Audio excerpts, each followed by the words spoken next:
നമുക്ക് കോട്ടയം സ്റ്റൈലിൽ ഒരു നാടൻ ഫിഷ് കറി ഉണ്ടാക്കി നോക്കിയാലോ. ഞാൻ ഇന്ന് ചട്ടിയിലാണ് ഉണ്ടാക്കാൻ പോകുന്നത്. ഇത് ആക്ച്വലി ഇതിനു വേണ്ടി വാങ്ങിച്ച ചട്ടിയാണ്. ഞാൻ ഇതുവരെ ചട്ടിയിൽ ട്രൈ ചെയ്തിട്ടില്ല. Try today. Hopefully it will come out really good. And this is like a really spicy fish curry, so it's like a pre-warning to you all. But rice and order, the best combo ever. Let's make it.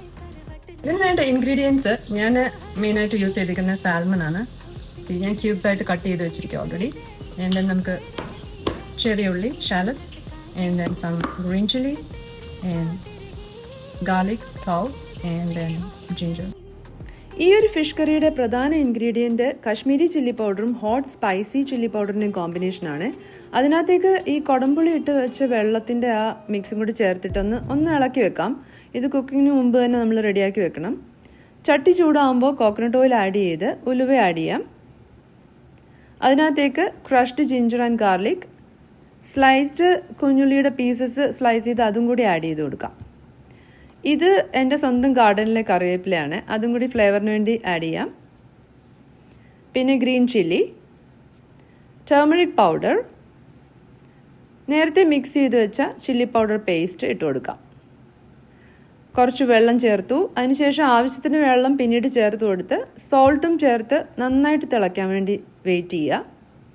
തിളച്ച് കഴിയുമ്പോൾ ഈ കുടംപുളിയുടെ പീസസും fish പീസസും ഇട്ടിട്ട് കറിവേപ്പിലയും ചേർത്ത് നന്നായിട്ട് ചാറൊന്ന് കുറുകി വരുന്നവരെ wait ചെയ്യാം. ഇടയ്ക്ക് ഇതൊന്ന് ഇങ്ങനെ ഇളക്കി കൊടുക്കുന്നതായിരിക്കും നല്ലത്, സ്പൂൺ ഉപയോഗിക്കുന്നതിന് പകരം. കായപ്പൊടി ലാസ്റ്റ് ചേർത്തിട്ട് നന്നായിട്ട് ഒന്ന് തിളയ്ക്കണം. കുറുകി വരുന്നതിന് വേണ്ടി വെയിറ്റ് ചെയ്യുക. അപ്പം നമ്മുടെ ഈ ഫിഷ് കറി റെഡി ആയിട്ടുണ്ട്. നമ്മുടെ ഫിഷ് കറി റെഡി ആയിട്ടുണ്ട്. നമുക്കത് റൈസിൻ്റെ കൂടെ ഒന്ന് ട്രൈ ചെയ്ത് നോക്കാം.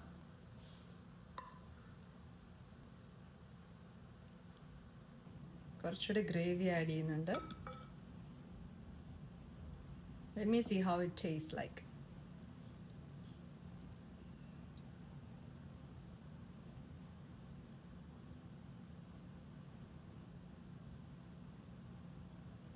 It's really good.